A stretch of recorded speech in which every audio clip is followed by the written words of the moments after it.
नमस्कार, मैं हूं काजल रस्तोगी और आप देख रहे हैं WNN3। उत्तर प्रदेश के जनपद सुल्तानपुर के वल्दी राय थाना क्षेत्र अंतर्गत ग्राम पंचायत वलीपुर पूरे दत्त मिश्र में 30 वर्ष पुराने हनुमान मंदिर एवं दुर्गा माता के मंदिर पर आज हनुमान जयंती के पावन अवसर पर हर साल की भांति इस साल भी रामचरितमानस पाठ का आयोजन हुआ।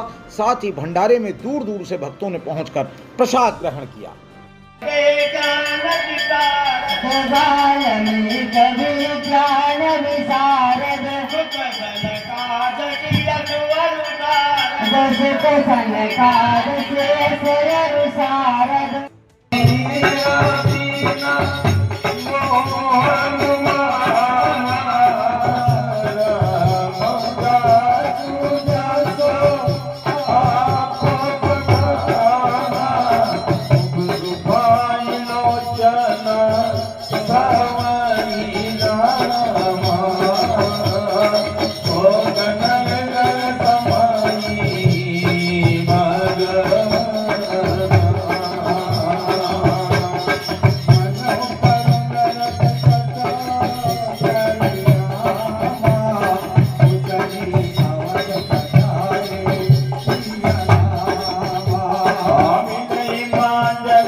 कठोर को मोदिया भागे